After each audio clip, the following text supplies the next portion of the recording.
Дараа жилийн Coachella дээр Blackpink эсвэл Lisa Jenny headline артистаар оролцож магадгүй гэсэн мэдээлэл өнөөдөр цацагдсан. Яг ийм хэцүү дайралтанд хүрчиж байгаа үед ингээд энийгэд гараад ирэн гэдэг чинь үнэхээр их хүчтэй. Тэгээд ер нь JYP-д 4 жил бэлтгэгдсэн. Сайн уу? K-pop Jericho-ийн YouTube сувагт тавтай морил. За өнөөдөр Jisoo, Jennie болон J-Park-ийн талаар ярилцах болно. Ингээд бичлэг эхлэхээс өмнө лайк дараарай, subscribe дараарай. Бас дээрэс нь Японы Shiseido Farm-ийн Deptment Jelly өнөөдрийн дугаарыг спонсорлож байгаа. Тэгээд өмнө би бас коллагеныг санал болгож ирсэн. Ер нь коллаген бас дуусж байгаа юм билээ. Тэгээд хүүхдийн Deptment, том хүний 5000-тай Deptment, тэгээд бас дээрэс нь коллаген. Тэгэд мэдээч өглөө болгон өглөөнийхөө цаг уусныхаа дараа витамин D-гээ заавал хэрэглэж байгаарай. Энэ хүү витамин D-г монсын бүх хэмээ сангаас болон ийм онцоор гэртээ хөргүүлээд авах боломжтой. За ингээд бичлэг рүүгээ орцгоё. За Jennie энэ 7 хоногт Нью-Йорк хотын Манхэттны Time Zoo Gala ивентэд үргэлжсэн бөгөөд хамгийн их нөлөө үзүүлдэг 100 инфлюенсерийн тоонд багтсан бөгөөд K-pop-оос анхны эмэгтэй артист тодорж байгаараа анхдагч болж байгаа. За тэгээд хэрхэн Jennie-г шалгаруулсан талаар сэтгүүлийн скриншотыг Jennie бүр өөрийнхөө Instagram дээр оруулсан байсан. Энэ дээр болохоор Jennie бол жинхэнэ од түүний амжилтууд эсвэл pop соёлд үзүүлж буй нөлөөний талаар би төгсөлгүй ярьж чадна. Гэхдээ сууж бичгэд хамгийн түрүүнд бодогддог зүйл бол түүний дотоод эд шид. Jennie бол жинхэнэ уран бүтээлч. Чи түүнийг үдшилгийн нэг бууланд харах үед эсвэл тайзны арын коридорт таарах хүч адилхан мэдэрдэг.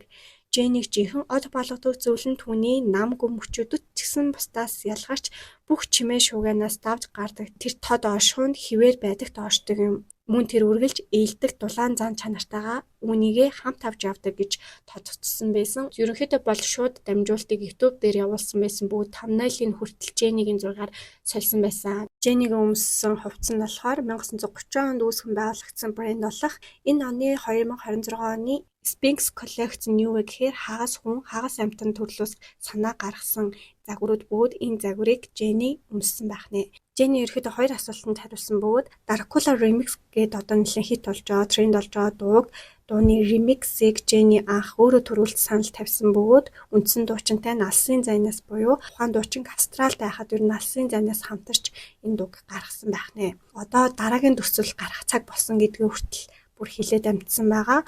Мөн ивент дээр Холливуудын одуудтай маш татан байгаа нь Октийн групп гэдэг яриаг үнэхээр их идэвхжүүлсэн байх нэ. За дараагийн ярих сэдв болохоор Монгол дутхгүй тоглолтоо эхэж байгаа J-Park-ийн талаар мэдээлэл хүргэе. Тэгэхээр ер нь J-Park хэрхэн карьераа эхлүүлсэн гэр нь хүмүүс нэг мэдээдэггүй юм бэлээ. Тэгэхээр би ярьж өгье гэж бодож байна. J-Park-ыг Америкийн дуучин гэж үздэг. Яагаад вэ гэхээр J-Park Америкийн нэгдсэн улсын Seattle хотын Edwards хотод төрсөн. Багасаа л хип-хоп, break dance-д маш их дуртай байсан.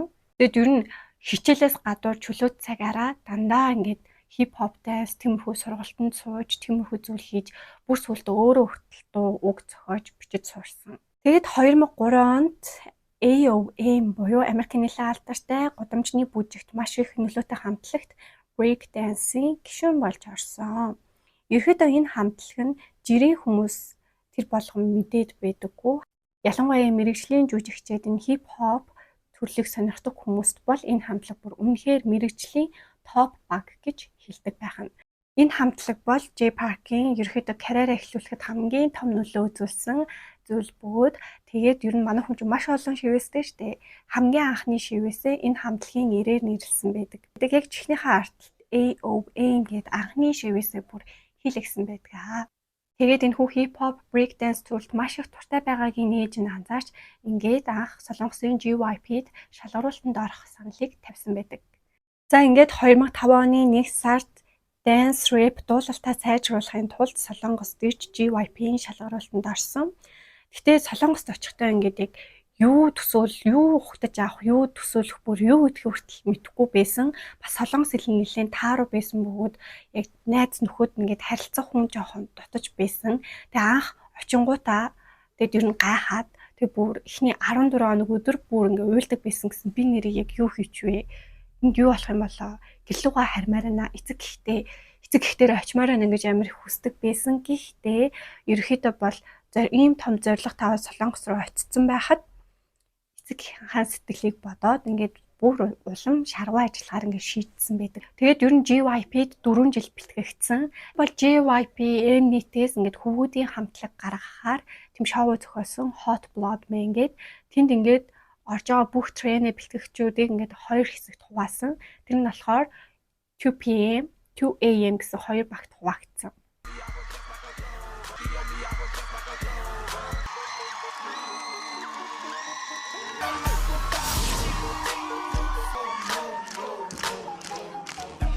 Энэхүү телевизийн реалити шоунаас J-Park хамгийн их саналаар нэгт бичигдээд ингээд 2PM-ийн ахлагч болсон байдаг. 2008 онд. 2PM бол үнэхээр алдартай хүүхдийн хамтлаг.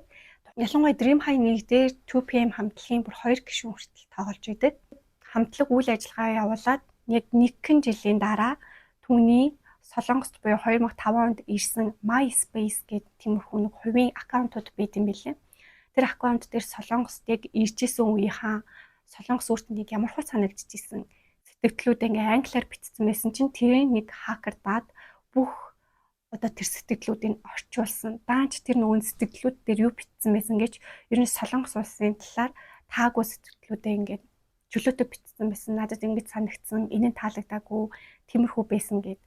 Даанч энэ нь ингээд буруугаар эргээд энэ тэнд орчуулагдаад тэгээд ер нь бол 2PM буюу J-Park руу маш их хэмжээний дайралтууд ирсэн байдаг. Иймэрхүү сэтгэлдлүүд бичсэндээ маш их харамсаж байгаагаа мөн аль бие ёсоор уучлалтгүй байсан. Аль бие ёсоор уучлалтгүйснийхаа дараа ер нь JYP-гаас J-Park-ийг хэсэгтээ гэртээ очиж амар ер нь л гэртээ очих Америк руу буцаж байгаа гэсэн мэдээллийг гаргасан. Тэгээд ер нь тэгээ буцаад 2PM хамтлагтаа хурж ирэх болов гэд хүмүүс ерөн фэнүүд нь нэлээд хүлээж байсан ч гэсэн ер нь ингээд 2PM цаашид 7 биш 6 гишүүнтэйгээр үйл ажиллагаа явуулна гэдэг мэдээлэл гарсан. Хэсэгтээ намын хүн байжгаад 2010 онд өөрийнхөө YouTube сувгийг нээгээд Bruno Mars-ийн Nothing on You дууг coverлож дууссан бөгөөд 24 цагийн дотор 2 сая үзэлттэй болдог.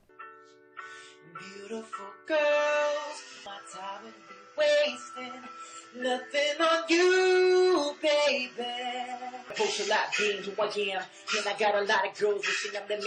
Хүмүүс J-Park эргээд ирэх гэж чинь, эргээд Солонгост ирэх гэж чинь, ямар нэг уран бүтээл гаргах гэж чинь гэдэг тийм цуурхал тархсан бөгөөд яг энэ cover дуу үнэхээр алдартай болоод туутахгүй соло карьераа хөөх шийдвэрийг гаргачихсан байхгүй юу. За ингээд 2010 оны 7 сард Count on Me гэдэг дуугаа гаргасахад бүр Солонгосын чартуудад буюу Солонгосын хамгийн том чартад нэгт бичигдсэн.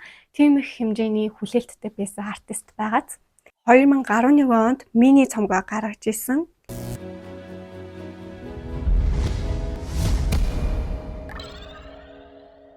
Бидний сайн мэдих Golden Disc Awards-аас 2011 онд Record of the Year шагналыг авсан байдаг. Маш их хэцүү зүйл туулсан. Гэхдээ K-pop-ын зарим зүйлүүдийг үнэхээр өөрчилж чадсан.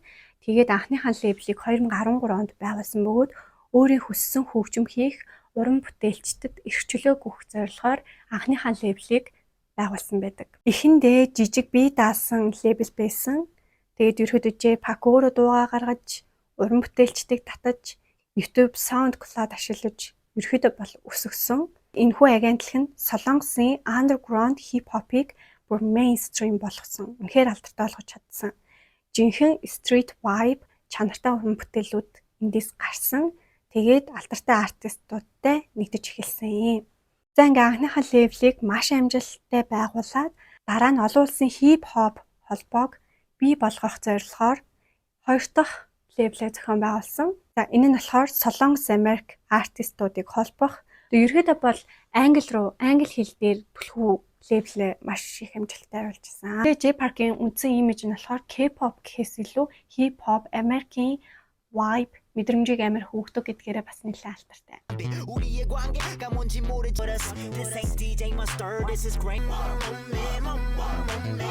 Super Concert тоглолтын headline артистаар J-Park мөн Longshot хамтлаг зарлагдсан ба дараа нь бас маш том артист зарлагдсан гэсэн. Гэхдээ артистууд дахин зарлагдах тоолонд тасалбарын үн нэмэгдэж байгаа болохоор яг одоо захиалах нь зөв байгаа. Та бүхэн тасалбараа Shopee-гоос захиалаарай. Ингээд 6 сарын 20-нд төв цэнгэлдэх хүрээлэнд J-Park болон Longshot буюу Super Concert тоглолтыг үздэцгээе. За одоо бол Jisoo-ийн талаар ярина. За Jisoo 4 сарын 23-нд Францын Cannes хотод маш том шагналыг авсан. Madame Figaro-гийн өсөж буй Artist гэдэг шагналыг авсан. За тэгтээ энэ шагналыг авсны дараа хүмүүс бас иймэрхүү мэдээлэл өгчлээ. Шагналыг яагаад хэтэрхий амархан өгдөг юм бэ гэсэн тийм асуудлууд чи шагналаа худалдаад авсан юм уу гэд Jisoo ингээ илт ингэж буруутгасан тийм өнгө аясууд интернет дээр явагдчихсэн. Яагаад гэхээр ерөөхдөө бол Jisoo өөрөө хийгүүцсэн Jisoo-гийн ахтай холбоотой мэдээллүүд цацагдсанаас хойш Jisoo руу ирж байгаа дайралт бол нэлээд хүнд байгаа гэдгийг бол мэдж байгаа. Хамгийн хэцүү, хамгийн том үеэ бид нар давчлаа гэж бодож байна. Яагаад гэхээр Францын Cannes кинофестивалийн ивент ерөөхдөө бол Jisoo-г ирэхийг цуцлаагүй байна гэдэг чинь ерөөдөө хамгийн том даваагаа давтсан гэсэн үг. Ийм том арга хэмжээнд Jisoo ингээд орчиж байгаа болохоор цаашид харьцангуй гайгүй байх гэсэн зүйл гарч байна. Энэ шагналыг тэгээд яагаад Jisoo долгосон бэ гэдэг тайлбарыг тухайн ивентээс бүр тодорхойлсон байгаа. Энэ нь ирээдүйд том амжилт гаргах нөлөө үзүүлж эхэлсэн шинэ уран бүтээлчдийг үнэлдэг. Тийм болохоор Jisoo хөгжим жүжигчний хувьд карьераа үргэлж тэнцвүүл амжилттай авч чаддаг учраас яг энэ шагналыг өгсөн гэж бас тодогдсон байгаа. Бас яг энэ ивентэд хүртэл Jisoo-г хамгаалж байгаад нь бол баяртай байна. Одоо Jisoo ахыгаа санхүүжүүлдэг байсан уу гэсэн тийм асуудал гарч байгаа. Яагаад гэхээр одоо 1 сарын найз залуу гэдэг саяхан K-драмны бас тэр нөгөө бүрэлдэхүүнд киноны бүрэлдэхүүнд Jisoo-гийн ахын нэр нь орсон байсан учраас Jisoo-тэй маш холбоотой гэд бүр илүү их бүлэдүүлсэн байсан ч киноны нэрээс хасахын тулд Jisoo доорож 10 сая воноос дээш төлбөр төлж нэрээ хасуулж байгаа гэсэн тийм мэдээлэл бол яваад илээ. Гэхдээ 100% батлагдаагүй. Албан ёсны мэдээлэл Бэлэсвэгийн талаас гарсан. За тухайн иргэний асуудал нь манай уран бүтээлчид огт холбоогүй болно. Jisoo багасаа бэлтгэгдэгч байсан бөгөөд удаан хугацаанд гэр бүлээсээ тусдаа амьдарч ирсэн тулд тухайн хүний хувийн амьдралын талаар мэдэх оролцох боломжгүй байсан. Компанийг байгуулахад ерөөдөө гэр бүлийн гишүүний хувьд туслалцаа үзүүлсэн ч ямар нэгэн цалин урамшуулал аваагүй бөгөөд за ер нь Бэлэсвэтэй хууль зүйн эрх болон удирдлагын ямар ч холбоогүй мөн түүнд санхүүгийн болон дэмжлэг үзүүлээгүй цаашид үзүүлэх төлөвлөгөөгүй байгаа гэдгийг мэдгдсэн. Ингээд албан ёсны мэдээлэл гарсан учраас хоёр зүйл бол Jisoo-г үнэхээр том хамгаалж байгаа. Нэг нь юу вэ гэхээр Jisoo багасаа гэр бүлээсээ хол байсан. Гэхдээ гэр бүлийнхаа гишүүдтэй ер нь таарамжгүй байдаг гэдгийг мэддэг жинхэнэ бэлгийн гишүүд болон мөн олон улсын фэнүүдийн хүч бол энэ дээр маш том хамгаалт үүсгэж байгаа юм аа. Jisoo одоо соло альбомоо цацгаж байгаа гэдгээ албан ёсоор саяны фестивал дээр мэдэгдсэн байгаа. Дараа жилийн Coachella дээр Blackpink эсвэл Lisa J-ний headline артистаар оролцож магадгүй гэсэн мэдээлэл өнөөдөр цацагдсан. Яагаад гэхээр 27 онд ер нь бол Jennie Lisa-гийн дахин шинэ альбомууд хэдийнэ гарчихсан байна. Тийм болохоор ямар нэгэн Coachella-гийн 7 тайзны нэгэнд нь гарах магадлалтай гэсэн мэдээлэл өнөөдрөөс цацагдж эхэлсэн. Мөн дээрээс нь Blackpink саяхан 5 дахь мини альбомоо цацсан болохоор шинэ дуу гаргасан учраас дараа жилийн headline артист байх магадлалтай гэсэн мэдээллүүд нэрээ яваад байлээ. Гэхдээ би ер нь бол дараа жилиг Rosé гараасаа гэж нэлээд бодож байгаа. Jisoo гэсэн Coachella-д гарсан гэсэн үнэхээр гоё санагдчихэж байна. Тэгээд ерөөхдөө бол одоо Met Gala болох гэж байна. Met Gala дээр Lisa, Rosé хоёр оролцох нь угаасаа ойлгомжтой болсон. За Lisa бүр угаасаа Met Gala-ийн зохион байгуулагчийн багтаага. Тэгэхээр Lisa-гийн яг юу хийсэн яг тэр талаар ингээд нэлээд хүлээлттэй байна. За өнөөдөр ингээд бичлэг нь энэ хүрээд дуусж байна. Бичлэг таалагдсан бол лайк, subscribe дараарай. Бичлэг таалагдсан бол найзуудтай хүргээрэй. Ингээд дараагийн бичлэгээр уулзтлаа. Түр баяртай.